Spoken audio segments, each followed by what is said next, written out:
Yeah. which you're alerted to. I think underneath this, one serious concern that we all have, and it exists today, pre-badges, which is jobs are online now. I mean, the numbers are really disturbing. If you want to get a job and you are not searching online for a job, there are many, many, many jobs, and most of the good ones, that are invisible to you. And so this problem exists now, and so there is some worry that are we just accelerating the gap? So one of the things, just to be specific, we were talking about this last week, which is how do we, so email is one thing, how do we integrate SMS as identity? Because then people can issue and control badges through 4 screens on a very low-tech phone. They can say, yes, I want that badge. This employer would like to see the badge. Yes, show it to them. Right? You could all of a sudden open up an interface that is much, much more widely deployed than simply, I know how to use the web, I have email that I use all the time, and so forth. It's not a perfect answer, but I just wanted to push that there are ways of moving out of this space. Oh, I know this. Related to that, going back to the first project you shared, the learning registry. Working in schools, one of the things I see that happens often is also that digital divide within districts, right? So, one of the when you think about linking it to assessment, it was funny when Kristen was saying that, I was like, yeah, I can see the connection. But when you think about that, it's also going to be dependent on who has the resources, right? So, if you already have low-performing schools that they don't have the resources to have the technology to access that learning registry compared to a school that does, so I think those are just some of that raises those other cautions as well. Couldn't agree more. I was telling Jose on the walk down here. There's another whole other presentation. These are relatively nonprofit projects, right? That come with certain attributes, ethics, and whatever. I also work on commercial projects that are for-profit oriented, directed down this question of how are we going to get technology in a way that's affordable and practical in the hands of many, many more students. So that's a conversation I'd love to have. These projects don't necessarily address that, and in some ways they may exacerbate, and I think we should hold ourselves to account on those issues. But there is a separate problem, which is technology is exacerbating the distinction between people who have and people who don't have it. People who've been talking about it for 20 years still have it, and maybe to a lesser degree, I'm not sure. I think we need to be a little distinct when we talk about technology, though, because almost everybody has a cell phone. I mean, that's just it. So there are ways. Most of those cell phones for the working class are not this cell phone. Yep. They have access to the internet and I think it's a phone. Right. That's why I say we need SMS interfaces, things that work on 4-line LEDs, not big smart. But you're asking some of the philosophical questions that are kind of, yes, they are looming around these, and they've been looming around. It's just that now they're coming to the fore because, yes, once we move into something along these lines, these are digital representations. If you don't have access to that, then how can you get access to it? But I will observe also that if high school diplomas become highly valued, or these attributes of high school diplomas become highly valued, jobs are online, resumes are online, and that information is not online, that's a different kind of penalty. And the idea of badges isn't new. Facebook is using badges, and they're making it very simple that you have to send it, you have to have a USC email to get on that, USC to get that badge, or a university badge. So, and that's accessible to how many millions and millions of people through Facebook. But I think what you're saying is your badge is, what you're working on is a little more in-depth more flexible. than just connecting to a group. Facebook is a Facebook badge, which there's nothing wrong inherently with Facebook, but a Facebook badge is very sticky to Facebook. So it's very difficult to access or interact with that outside of Facebook. And open badge infrastructure, as with Firefox and other Mozilla projects, which is why I like working with this organization, are designed to make these maximally accessible.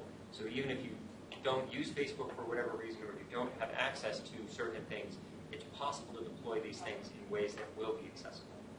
So that might answer my question. Is that a clarifying question? Is that the difference then between a digital badge and an open badge? Is that open is fully accessible to everybody, or your digital badge is just significant to one group? Okay. Yeah, so I almost always say open badge. Because there are digital badges. In this project, to be clear, we didn't think up badges. No one on this project did. The notion of applying to learning in this way, I think, is relatively novel. But badges in video games have been paving the way for years, just digitally, and then Scouts and other sort of organizations out in the physical world have been putting little pins in the puzzle for a long time. But if those digital badge systems, like the gaming badge that Steve mentioned, or even Foursquare badges mentioned earlier, if they want to plug their badge system into the open badge infrastructure, we encourage that. We want it to be an open place where you can discover a wide variety of badges. This is inflected a little bit towards learning, but we do think that there are opportunities for other aspects of badging system motivational as well. So we're not, like Carla clarified, it's not just the learner that we're focused on. We're just thinking about badge earners in general, and learner is one type of a badge earner. Well, I think what distinguishes you two, though, is that a lot of badges you see digital badges, we don't know why they got them. Yeah. Or this one, now there's that link that says this was earned because of this. I mean, I might have 60 digital badges, but nobody knows I have them. Is an evidence URL still play?